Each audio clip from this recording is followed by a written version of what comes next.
I had a beautiful life with my wife Amanda for 15 years.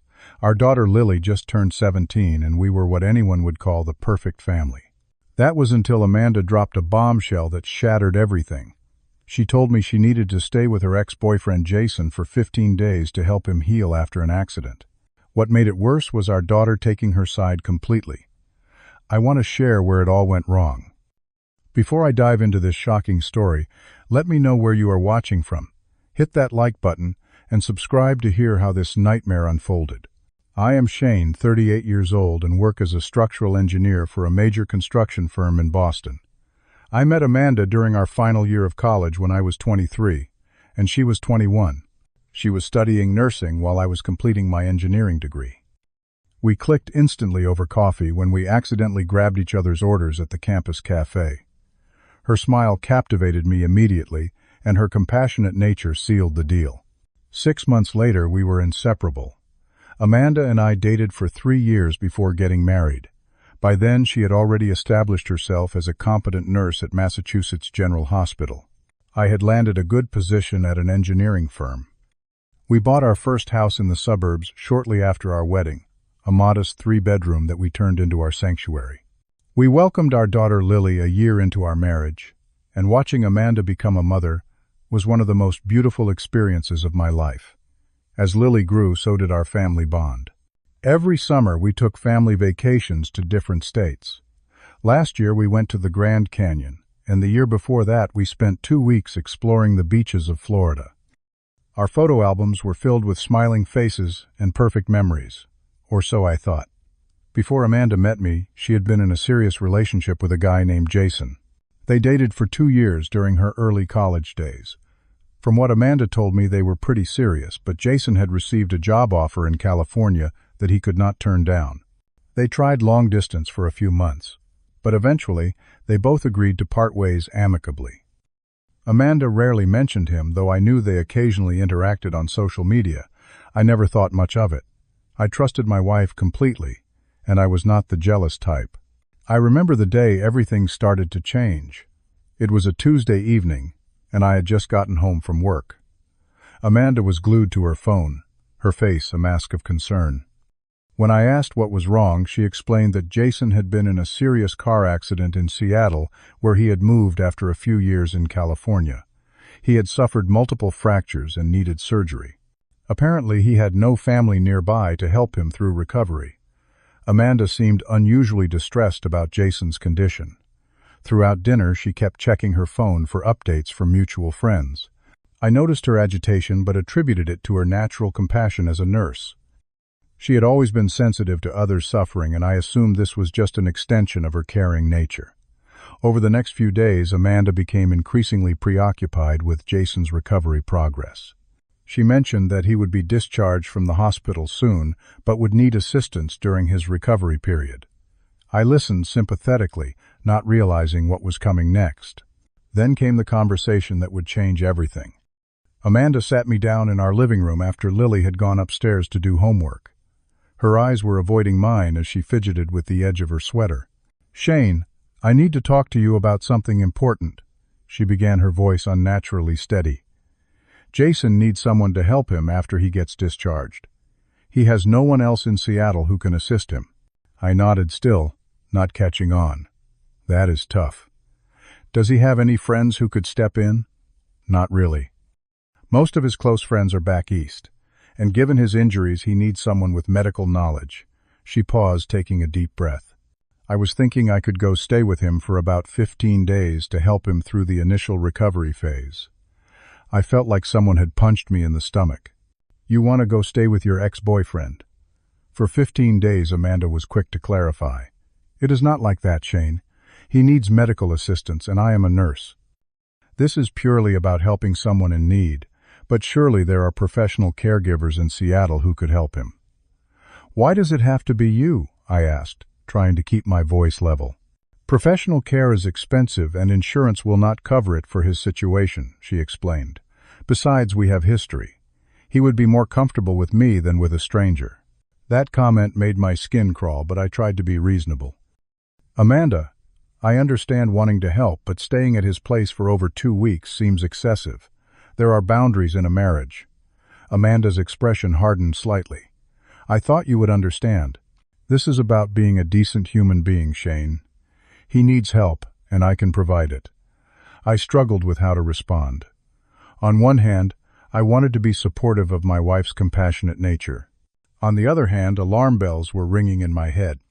Something about this situation felt wrong.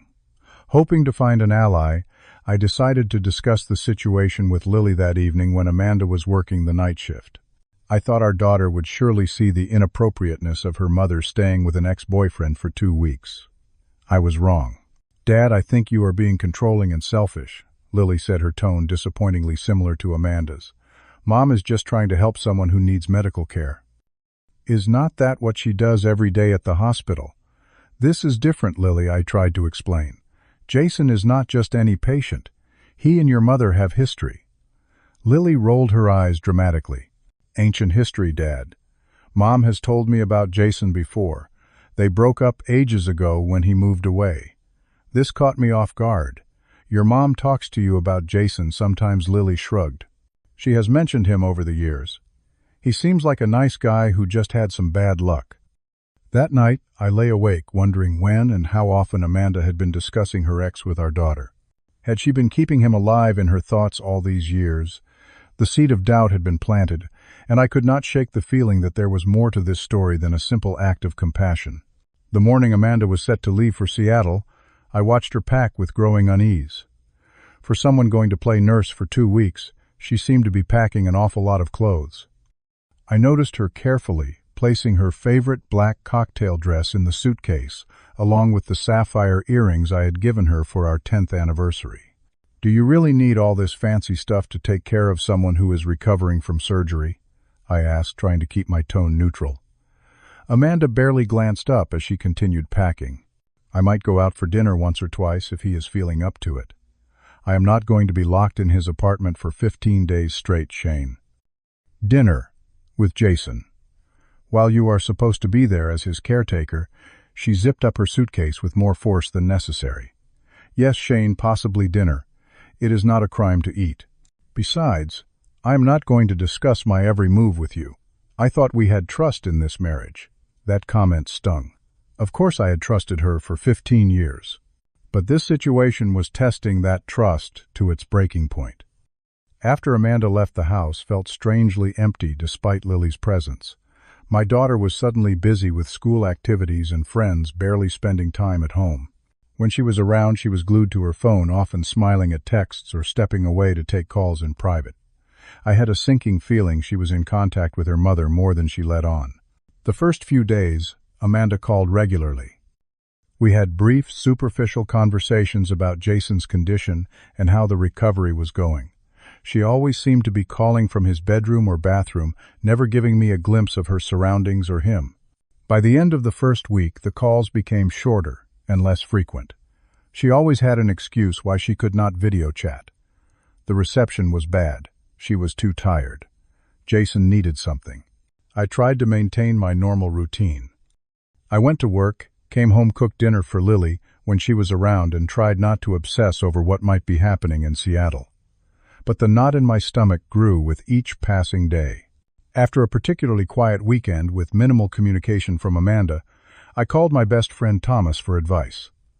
We met at a local bar away from any potential eavesdropping by Lily. "She is staying with her ex for 2 weeks to nurse him back to health," Thomas repeated incredulously after I explained the situation. "And your daughter thinks this is perfectly normal." I nodded miserably, taking a swig of my beer. "Am I crazy for being worried about this?" Thomas shook his head. "No, man, this is beyond inappropriate. Have you checked her social media? Or his? I had not thought of that. Amanda and I were connected on social platforms, but I rarely used them." That night I decided to do some digging. Amanda had not posted anything since leaving, which was unusual for her. She typically shared photos from her day at least a couple times a week. I could not access Jason's profile directly, since we were not connected, but through a mutual friend, I managed to see some public posts. There was nothing from Jason either, though several friends had commented on his wall about how great it was to see him out and about. Out and about. Was not he supposed to be recovering from serious injuries? The next day, a credit card statement arrived in the mail. I do not normally scrutinize our finances closely, but something compelled me to look at the detailed charges. There was a dinner charge for over $200 at an upscale Seattle restaurant known for its romantic atmosphere. Another charge for a wine bar the following night. A boutique clothing store.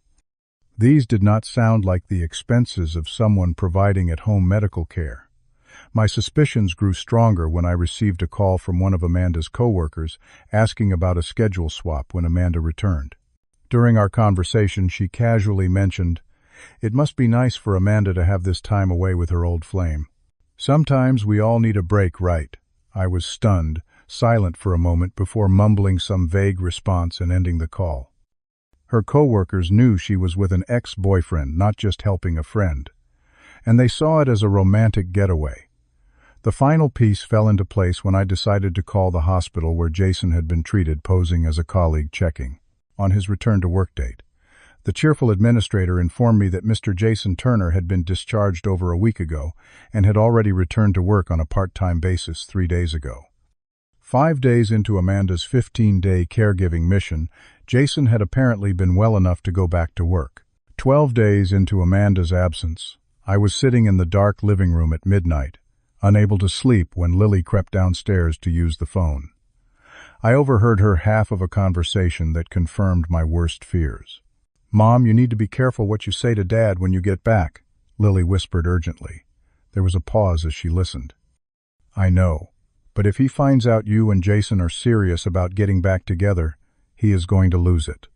Another pause. "Wait, you told Jason that Dad knows and is okay with you two trying again, Mom. That is not true at all." My blood ran cold. I sat frozen in place as my 17-year-old daughter continued. "I get that you never stopped loving Jason, but you cannot just lie like this." What happens when the truth comes out? When Lily hung up, I stepped into the hallway, making her jump. "Dad, how long have you been standing there?" Her face paled in the dim light. "Long enough," I said, struggling to keep my voice steady. "Would you like to explain what that conversation was about?" Lily's initial shock quickly turned to defensive anger. "You were spying on me. That is a total invasion of privacy. I was not spying.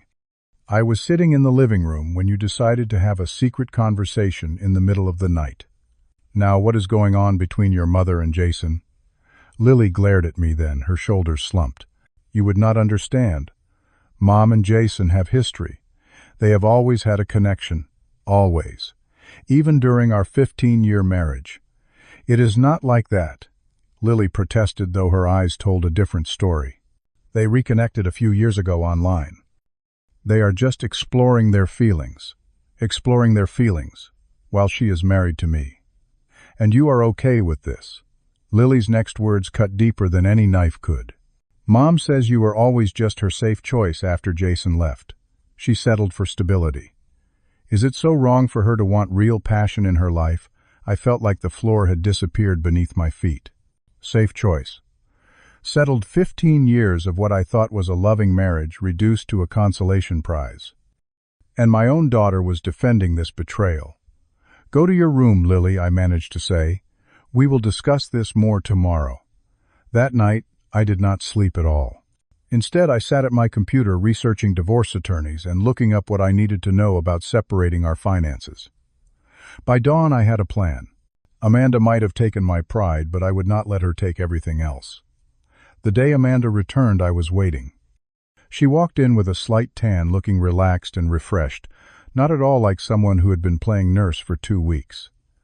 I noticed immediately that her clothes seemed slightly tighter around the middle. "Hi," she said casually, as if returning from a regular day at work. "How have things been here?" "Illuminating," I replied coolly. "How is Jason?" A flicker of unease crossed her face. "Much better. He is recovering well. So well that he went back to work a week ago." Amanda froze in the act of setting down her suitcase. "What are you talking about?" I called the hospital. "Jason was discharged after 5 days and back at work 3 days later." "So what exactly have you been doing for the past 10 days, Amanda?" "You checked up on me." Her voice rose indignantly. "I cannot believe you would do that. What happened to trust?" "Trust." I laughed without humor. That is rich coming from you. I know everything, Amanda. About you and Jason exploring your feelings. About how I was just your safe choice after he left. About how you never stopped loving him. The color drained from her face. Lily told you that... No, I overheard her on the phone with you. But that is not even the worst part, is it?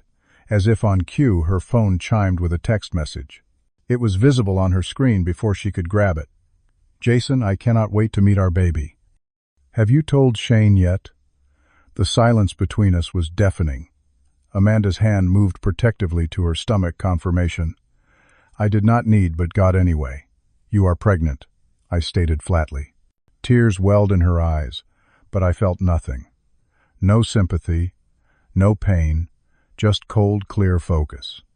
Shane, I can explain, she began. No need. Let me explain instead. You and Jason have been in contact for years. You have been emotionally unfaithful to me, and now physically as well. You have poisoned our daughter against me with lies, and now you are pregnant with his child. Amanda sank onto the couch, her defiance crumbling. It is not that simple. Jason and I have a connection that never died.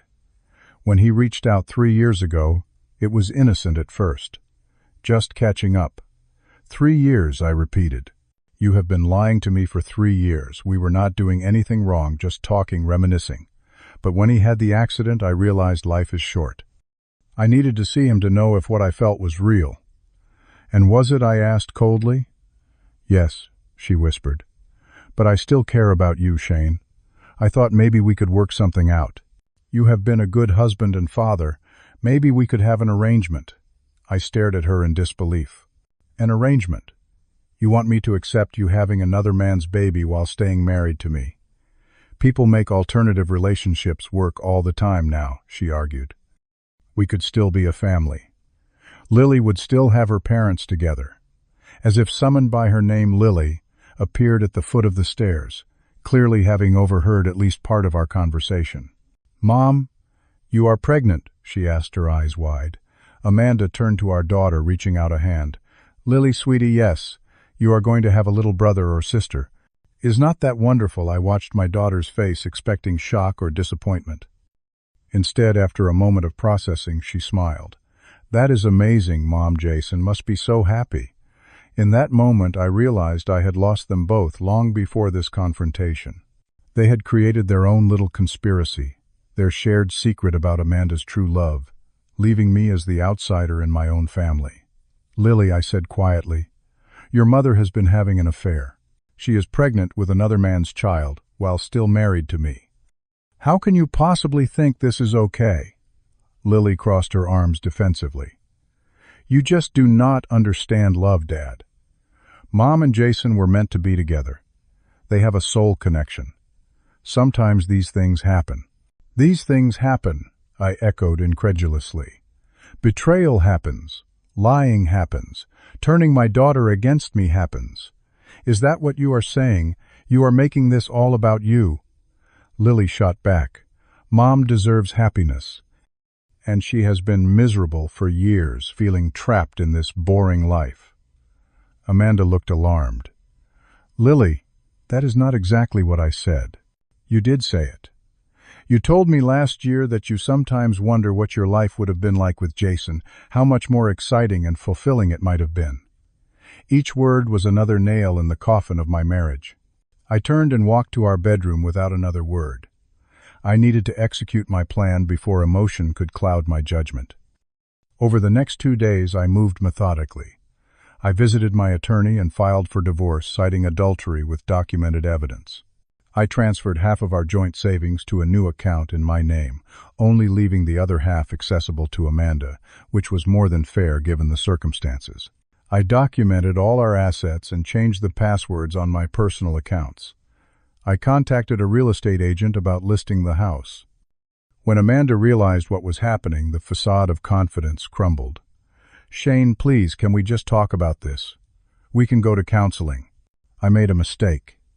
A mistake is forgetting to pay a bill or burning dinner, I replied calmly. What you did was make thousands of calculated decisions to betray me over years. That is not a mistake. That is a choice. What about Lily? Are you just going to abandon your daughter? I am not abandoning anyone. Lily is 17, nearly an adult. She has made her position clear. She chooses you and Jason and your new family. I will always be her father and always love her, but I will not stay where I am not respected or wanted. Amanda's tactics shifted from conciliation to panic when she realized I had already spoken to a divorce attorney. You cannot just cut me off financially. I have rights. Yes, you do. To exactly 50% of our marital assets, which I have left untouched for you.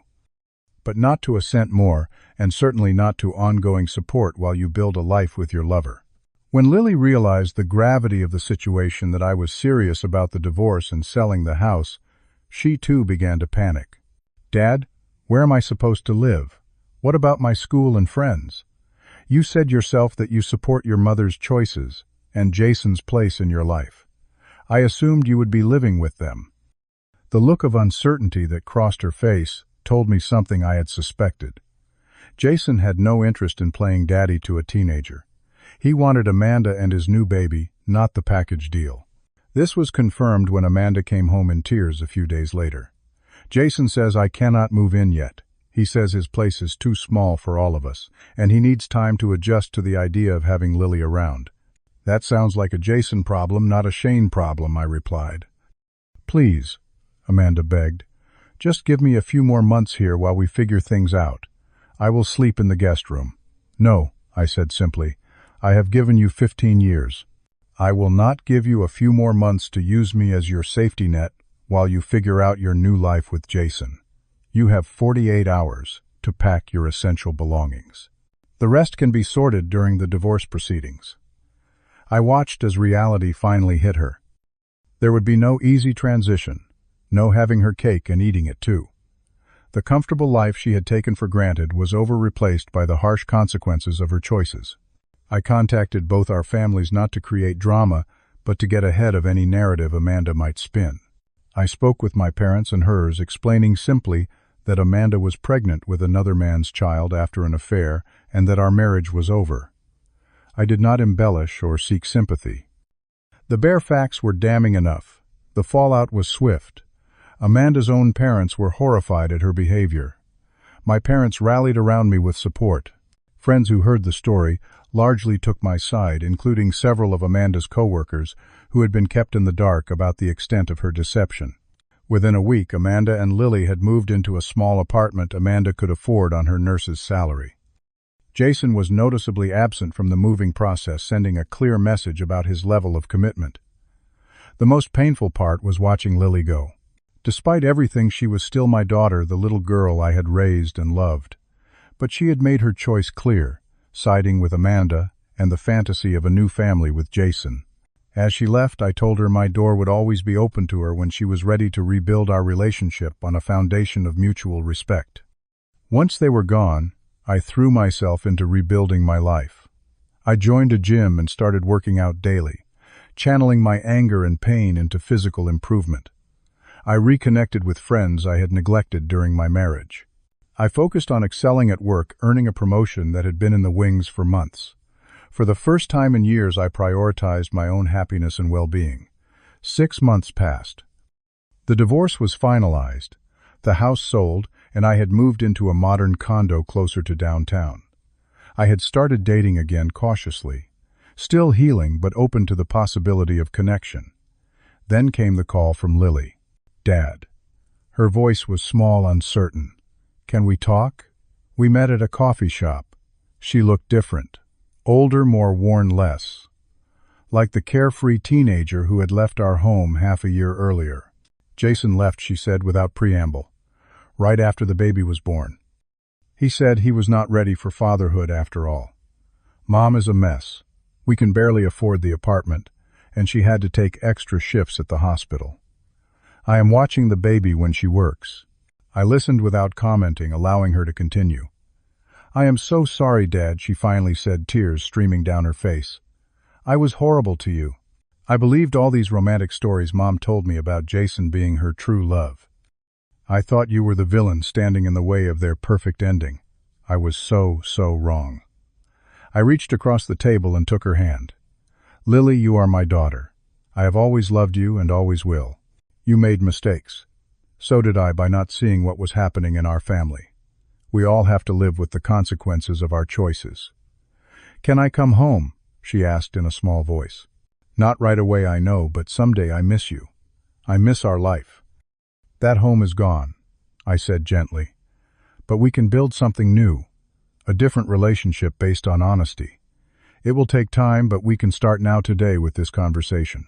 As for Amanda, I maintained strictly business-like communication regarding Lily and financial matters. She reached out multiple times asking to talk, to explain, to apologize. I declined these conversations. There was nothing left to say. 6 months turned into a year. I met Tracy, a divorce attorney, who ironically had handled a friend's case. She was smart, direct, and had her own successful career. Most importantly, she valued honesty and had no interest in game playing. Our relationship developed slowly, built on mutual respect and clear communication. Lily and I rebuilt our relationship gradually. She visited my new home on weekends, and we started new traditions. I maintained appropriate boundaries, refusing to be drawn into the drama of Amanda's life with her new baby, but I supported Lily emotionally as she navigated her new reality. The final test came when Amanda showed up at my door unannounced one evening, baby in tow. Please, Shane, she begged, just talk to me. I made the biggest mistake of my life. I threw away 15 good years for a fantasy. Jason was not who I thought he was. You were always the better man. I looked at her, at the baby who resembled Jason, at the desperation in her eyes, and I felt nothing but peace. I wish you well, Amanda, I said sincerely. I hope you find happiness. But that happiness will not be with me. We have both moved on. As I closed the door, I realized I was finally free, not just from the marriage, but from the anger and bitterness that had initially consumed me. I had rebuilt my life on my terms. I had preserved my dignity. I had learned my worth. Looking back now, 2 years after that fateful day when Amanda told me she needed to stay with Jason, I can honestly say I am grateful for the painful awakening. It forced me to confront uncomfortable truths, to stand up for myself, and to discover strengths I never knew I possessed. The journey of healing was not linear. There were days of crushing grief, nights of white-hot anger, moments when I questioned every year of my marriage. But each day got a little easier. I learned to trust my instincts. I discovered that enforcing boundaries is not selfish but essential. I realized that sometimes losing what you thought you wanted opens the door to what you truly need. Lily and I have a strong relationship now, different but in many ways deeper than before. She lives with me full-time while attending college locally. She has learned hard lessons about the difference between fantasy and reality, about the consequences of betrayal, about the true meaning of love as an action, not just a feeling. Tracy and I are engaged now, planning a small ceremony next spring.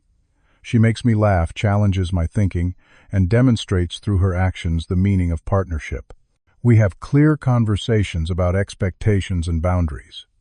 We prioritize honesty even when it is uncomfortable. We build each other up rather than tearing each other down. As for Amanda, I hear she is doing better these days. She focuses on her son and her career. We interact civilly at events related to Lily. There is no animosity, just the quiet acknowledgement of a chapter closed. If you are facing betrayal like I did, remember this: your value is not determined by someone else's inability to see your worth.